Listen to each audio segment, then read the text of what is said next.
2 FIR अगर दर्ज हुए हैं तो उसकी कॉपी नहीं मिली है किसी को नहीं मालूम अभी तक कि उस एफआईआर में क्या है, कौन सी धाराएं कौन सी नहीं है। जब ये लड़कियां मेडल जीत के आती हैं तो हम सब ट्वीट करते हैं, सब कहते हैं कि हमारा गर्व है, सारे जितने भी नेता हैं हम इंक्लूडेड इसमें, हम सब कहते हैं कि ये सबसे बड़ी बात है, देश के लिए अच्छा है, ये है, इन्होंने देश का गर्व सम्मान रखा है। और आज जब सड़क पे बैठी हुई हैं, जब कह रही है कि हमारी बात सुन लीजिए, हमारे साथ गलत हुआ है, तो कोई सुनने को तैयार नहीं। मैंने आपसे, आप बार बार यही कह रहे हैं, मैंने आपसे कहा ना अगर एफआईआर दर्ज हुए हैं तो कम से कम इनको दिखाना चाहिए कि क्या है, कॉपी देनी चाहिए। मैं आपको पुलिस का स्टैंड बता रहा हूँ। पुलिस का ये कहना है कि 2 एफआईआर उन्होंने इंडिविजुअली दर्ज किए हैं, एक पॉस्को एक्ट क्योंकि एक माइनर लड़की है उसकी शिकायत पर पॉस्को एक्ट की धाराओं में, दूसरी जो है छेड़खानी के आरोप में जो कि सीनियर महिला पहलवानों ने की है, और अब इन्वेस्टिगेशन को लेकर जो होना चाहिए उसको लेकर आपका क्या स्टैंड है? देखिए सीधी सी बात है, इतने जो सीरियस एलिगेशंस हैं इस शख्स के बारे में, तो पहले रिजाइन तो करें, उनको पद से तो हटाएं। जब तक पद पे हैं तब तक प्रेशर डालते रहेंगे, तब तक करियर बर्बाद करते रहेंगे लोग। इन्वेस्टिगेशन चल रहा है, इसका मतलब क्या है? मतलब क्या है? अगर वो आदमी उसी पद पे है जहां सबसे ज्यादा पावर है सबके ऊपर, सारे प्लेयर्स के ऊपर, इनके करियर को बर्बाद करने के लिए, इनको तंग करने के लिए, प्रेशराइज करने के लिए, तो फिर आप कैसे कह सकते हैं कि एफआईआर इन्वेस्टिगेशन? क्या मतलब है इसका? पहले रिजाइन करे, उसको हटाए पद से, उसका पावर तो लीजिए। जिस पावर, जिस सत्ता ने उसको इनेबल किया है कि वो ये सब करे, पर पहले वो तो हटाइए। पहलवानों का ये भी कहना है कि क्योंकि रूलिंग पार्टी के सिटिंग एमपी हैं और इस वजह से भी कार्रवाई में देरी हो रही है। आपका देखिए, जो मैं सुन रही हूँ, जो मुझे बताया गया है, और मैं पूरी तरह से बिलीव करती हूँ, क्योंकि ये लड़कियां जो हैं इतनी मेहनत करती हैं, इतनी ट्रेनिंग के लिए, इतने शोषण इनको देखने पड़ते हैं, इतना करना पड़ता है एज इट इज, अपनी फैमिलीज के लिए, परिवार के लिए, देश के लिए, प्रदेश के लिए इतना कर रही हैं, तो कुछ कह रही हैं कि इनके साथ, और एक नहीं कह रही है, बहुत सारी ऐसी लड़कियां हैं जिनके साथ ये सब हुआ है। तो मैं समझना चाहती हूँ, एक्चुअली मैं समझना चाहती हूँ कि सरकार इनको बचा क्यों रही है। कैसे देखती हैं आप? क्योंकि खेल मंत्री लगातार कह रहे हैं हम बातचीत कर रहे थे, एफआईआर कभी भी हो सकती है, हमने कई राउंड की बातचीत करी। खेल मंत्री और खेल मंत्रालय के रोल को कैसे देखती हैं आप? उन्हें पहले करना था क्या? और दूसरा, ये मंत्री के लिए क्या कहेंगे जो इन खिलाड़ियों से अपने घर पर तो मिलते लेकिन एक हफ्ते से ये लोग धरने पर बैठे हैं, प्रधानमंत्री को लेकर के आपकी क्या उम्मीदें हैं और उस पर आप क्या कहेंगे? प्रधानमंत्री से मेरी कोई उम्मीद नहीं है। मैम सामने कैमरे की क्योंकि अगर प्रधानमंत्री जी को इतनी भी परवाह होती तो कम से कम बात तो करते, बुला तो लेते। फिर से जब आपने मेडल लेके आए तो आपने बुलाया ना, घर चाय पिलाई, तो बुलाइए, बात करिए। बच्चियां हैं, बच्चियां, हम सबकी बच्चियां हैं। और मतलब क्या कह रही, ये कह रही है ना कि हमारी 2024 का इलेक्शन है, कुछ चीजों पे उनका प्रभाव हो सकता है। तो अब भगवान जाने, मैं आपसे पूछ रही हूँ कि भाई इस आदमी को बचाने के लिए इतना सारा क्यों किया जा रहा है, जब इतनी सारी लड़कियां जिन्होंने देश के लिए इतना किया है, अपने परिवारों के लिए किया है, प्रदेश के लिए किया है, देश के लिए किया है, और इतना मतलब पर्सनल संघर्ष है इनका, आप देख सकते हैं, इन्होंने इतना किया है और आप उसको बचा रहे हैं। भाई इनको बचाओ ना। हमारे देश के बारे में ये क्या कहता है अगर हम अपने बच्चियों को नहीं बचा सकते? क्लैरिटी आई है, उन्होंने कहा है कि जब पहली दफा इन लोगों ने प्रोटेस्ट किया था तब एड हॉक कमेटी बनाई थी, ओवरसाइट कमेटी बनाई थी। देखिए, आप भी जानते हैं, हम भी जानते हैं कि कमेटियां क्या होती हैं। बात टालने का काम होता है कमेटियां। हम कमेटी बना रहे हैं, आप कमेटी के साथ बात कर लो आपका, और फिर बात खत्म। यही चाहती है ना सरकार। क्यों? चाहे आप उत्तर प्रदेश के एक गांव में देखिए, चाहे कहीं पे भी देखिए, जब महिला का शोषण होता है तो सरकार मौन हो जाती है, चुप हो जाती है। उस बेचारी महिला को हर जगह जाकर एफआईआर दर्ज नहीं होता, एफआईआर दर्ज होता है तो उसकी कॉपी नहीं मिलती। ये कोई नई कहानी नहीं है, लेकिन इन लड़कियों में इतना दम है, इतना आत्मविश्वास है और इतनी करेज है, ब्रेवरी है कि ये लोग खड़े हैं और कह रहे हैं कि हम ये होने नहीं देंगे। तो पूरा देश, मैं आपको बता सकती हूँ कि प्रधानमंत्री जी पहचाने नहीं पहचाने, इनके मंत्री पहचाने नहीं पहचाने, इनकी सरकार पहचाने नहीं पहचाने, पूरा देश इनके साथ है, पूरा देश, और सिर्फ ये सरकार उस आदमी को बचाना चाहती है। सबसे पहले उस आदमी को उस पद से हटाइए, सबसे पहले। पुलिस ने कोर्ट में कहा कि इस मामले में कई लूपहोल हैं और राजनीति भी है। ये तो सब देखिए, जैसे ही महिला खड़ी होती है सारे लूपहोल निकल जाते हैं, तमाम ऐसी अफवाहें फैलाई जाती हैं, उस महिला को भी के बारे में भी उल्टी सीधी चीजें कही जाती है, हमेशा आपने देखा है। लेकिन देखिए ये संघर्ष करने वाली महिलाएं हैं, इन्होंने एज इट इज बहुत फेस किया हुआ है और ये फेस करेंगी, ये मुझे समझ में आया। दिल्ली में है, इसके अलावा यूपी में कई है। अब आपने तो बहुत पूछ लिया। ऑपरेशन शीश महल में टाइम्स नाउ ने दिखाया कि अरविंद केजरीवाल ने अपने घर में 44 करोड़ उन्होंने खर्च किया सिर्फ डीजे डिजाइन पे। देखिए आपको पॉलिटिसाइज करना है ये सब, नहीं तो मैं चली जाती हूँ, क्योंकि इसीलिए मैं, यही तो बात है। तो एक्शन तो तब होगा जब पब्लिक प्रेशर आएगा।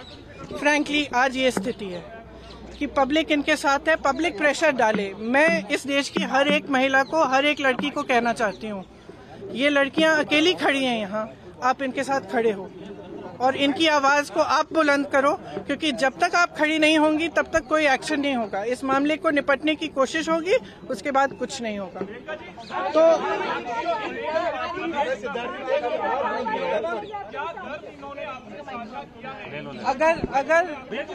अगर मुझे पूरी दुनिया को कहना था, इन्होंने मुझसे कुछ बात की है इसलिए हम अलग बैठे थे, तो मैं यहाँ क्यों बताऊँ, वो इनकी निजी बातें हैं। लेकिन मैं इतना बताना चाहती हूँ कि मुझे इन पर बहुत गर्व है कि ये आज इस चीज को लेकर खड़े हुए हैं और इसमें कोई पॉलिटिकल बात नहीं है। इसका राजनीतिकरण बिल्कुल नहीं होना चाहिए, और अगर होगा तो एक बहुत बड़ी शेम होगी, और हम सबको इनके साथ खड़ा होना चाहिए। पूर्ण आस्था और विश्वास है, और इस देश के अंदर सुप्रीम कोर्ट से कोई बड़ा नहीं हो सकता। और सुप्रीम कोर्ट ने के सामने कल एफआईआर करने की बात आई है, और अभी यद्यप एफआईआर की कॉपी मेरे पास नहीं है, लेकिन एफआईआर हो ही गई होगी, और उसमें मुझे कुछ गलत प्रतीत नहीं होता है। और जो जांच एजेंसी वर्तमान समय में दिल्ली पुलिस है,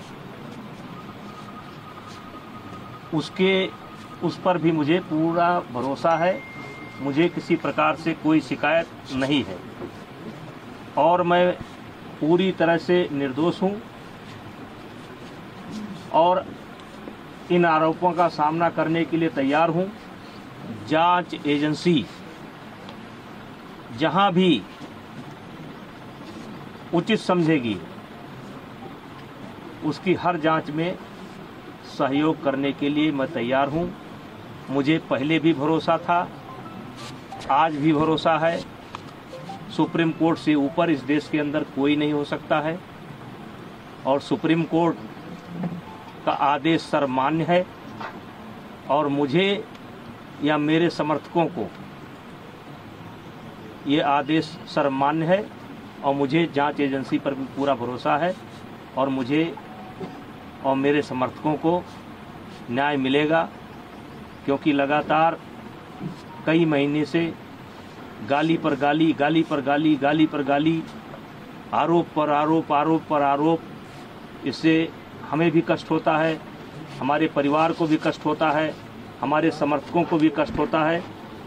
लेकिन हम चाहेंगे कि निष्पक्ष जांच जो सुप्रीम कोर्ट के आदेशानुसार दिल्ली पुलिस कर रही है वो करे, और शीघ्र ही मेरा एक शब्द है कि शीघ्र ही, जल्द से जल्द ये जांच पूरी करके जो भी कार्रवाई बनती हो उसे करना चाहिए। पॉस्को जैसे गंभीर आरोप की चर्चा हो रही है, क्या कहेंगे? देखिए, मुझे न्यायपालिका पर भरोसा है, जांच पर भरोसा है। देश के अंदर जो न्याय देने की प्रक्रिया है उस पर भरोसा है। अलग से मुझे कुछ नहीं कहना है। फेडरेशन के अध्यक्ष के तौर पर सांसद जी आपसे लोग बोल रहे हैं कि अगर आप इस्तीफा दे देंगे तो एक सही जांच हो जाएगी, इस पर आपका क्या कहना है? नहीं, फेडरेशन का कोई रोल नहीं है। फेडरेशन का कोई रोल नहीं है और इन लोगों की डिमांड लगातार बदलती है। अगर इनके पुराने बयानों को आप सुनेंगे तो ये जनवरी में इनकी मांग निकल करके आई थी कि अपने पद से इस्तीफा दें। मैंने उस समय कहा था कि पद से इस्तीफा देने का मतलब है कि मैंने इनके आरोपों को स्वीकार कर लिया। मेरा कार्यकाल लगभग पूरा हो चुका है। जब तक नई बॉडी नहीं बन जाती है और अभी सरकार ने आईओ की एक कमेटी गठित की है, 3 लोगों की कमेटी गठित की है, जिसमें एक कोई हाई कोर्ट का जज होगा या सुप्रीम कोर्ट का जज होगा। उनकी देखरेख में 45 दिनों के अंदर चुनाव संपन्न होना है। चुनाव संपन्न होते ही मेरा कार्यकाल स्वतः समाप्त हो जाएगा। इस्तीफा कोई इतनी बड़ी चीज नहीं है, लेकिन अपराधी बनकर नहीं, अपराधी बनकर के नहीं, मैं अपराधी नहीं हूँ। और इनकी डिमांड लगातार बदल रही है। अगर इनके बयान को आप सुनेंगे तो लगातार ये देखेंगे कि ये हर रोज एक नया मुद्दा लेकर के आ जाते हैं। इन्हीं के कहने पर जांच कमेटी बनी। इन्हीं के कहने पर एक व्यक्ति ऐसा है जिसको जांच कमेटी में शामिल नहीं होना चाहिए था, उसको भी सरकार ने शामिल किया। मुझे आपत्ति करनी चाहिए थी, मैंने कोई आपत्ति नहीं की।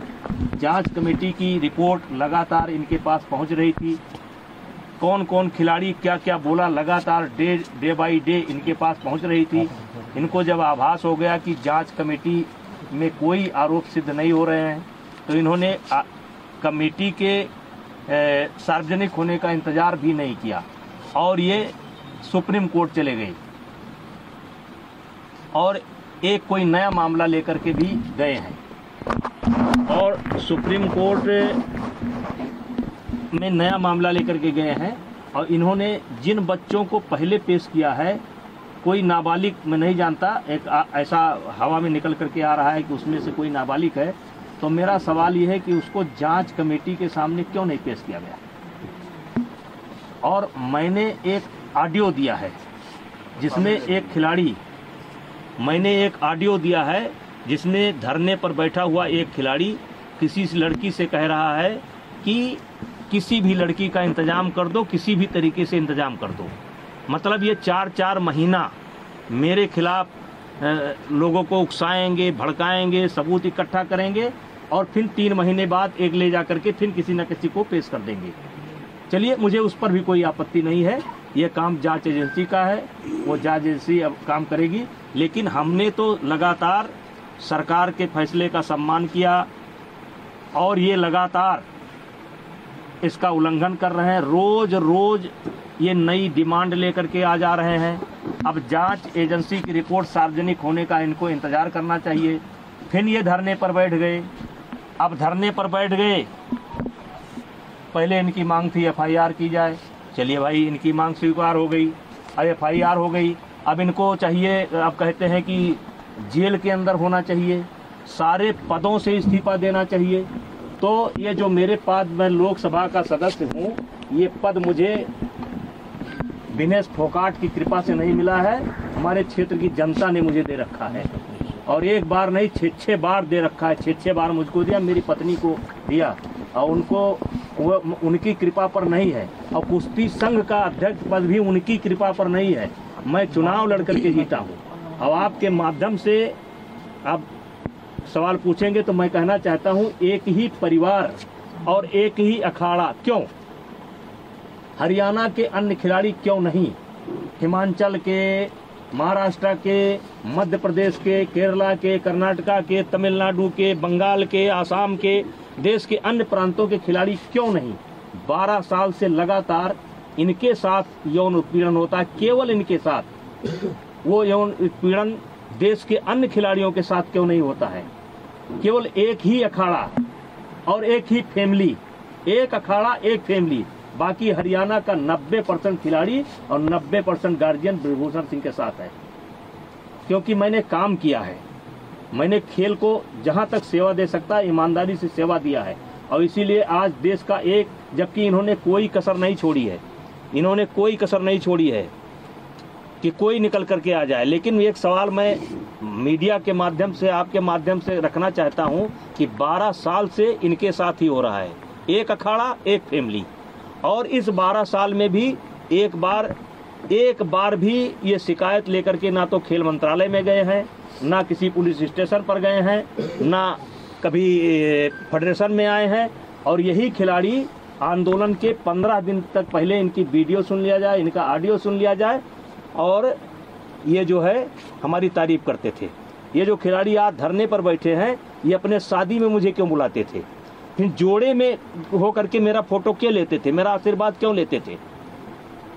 लेकिन मैं एक संवैधानिक पद पर हूँ, मेरी एक बोलने की मर्यादा है, उस मर्यादा के तहत मैं बोल रहा हूँ। अब मामला सुप्रीम कोर्ट के पाले में है, दिल्ली पुलिस के पाले में है, जो भी निर्णय करेगी हम मुझे उससे इस साजिश के पीछे कौन लोग हैं? सांसद जी, साजिश के पीछे कौन लोग हैं? आखिर आपको इसके पीछे क्या दिखता है? कौन है वो? एक फैमिली, एक अखाड़ा, और इसके पीछे कौन? अखाड़े का नाम क्या है? देखिए, मैं शुरू से कह रहा हूँ कि इसमें एक उद्योगपति का हाथ है, कांग्रेस का हाथ है। मैं शुरू से इस बात को बोल रहा हूँ। एक उद्योगपति, मैंने नाम नहीं बोला है कौन सा उद्योगपति, देश के कुछ उद्योगपतियों का इसमें हाथ है जिनको मुझसे कष्ट है, और कांग्रेस का हाथ है। शुरू बोला था, और आज दिखाई पड़ गया कि किसका हाथ है। जब इनकी मांग मान ली गई, FIR दर्ज की गई, जांच तरीके से कहिए कि कार्रवाई शुरू हो गई, तब आप क्यों नहीं जा रहे हैं? अब क्यों मोदी जी के खिलाफ बोल रहे हैं? अब क्यों खेल मंत्रालय के खिलाफ बोल रहे हैं? अब क्या जरूरत है? पप्पू यादव को बुलाने की क्या जरूरत है? केजरीवाल को बुलाने की क्या जरूरत है? वो कोई रिटायर गवर्नर है, क्या नाम उसका, सतपाल मलिक को बुलाने की क्या जरूरत है? प्रियंका गांधी जी को तथ्य मालूम नहीं है। जिस दिन प्रियंका गांधी जी को तथ्य मालूम होगा कि दीपेंद्र हुड्डा ने कहां ला करके मुझे फंसा दिया, उस दिन उनको मालूम पड़ेगा। ये जांच की रिपोर्ट आएगी, तब उनको मालूम पड़ेगा गलत जगह पर फंस गए। आज जो कांग्रेस की दुर्गति हो रही है ना, इसीलिए हो रही है। कभी वो सर्जिकल स्ट्राइक पर सवाल उठाएंगे, कभी एयर स्ट्राइक पर सवाल उठाएंगे, कभी कोरोना पर सवाल उठाएंगे। अब पूरा मामला पता नहीं क्या जंतर मंतर पहुंच गए। जांच का इंतजार कर लेते।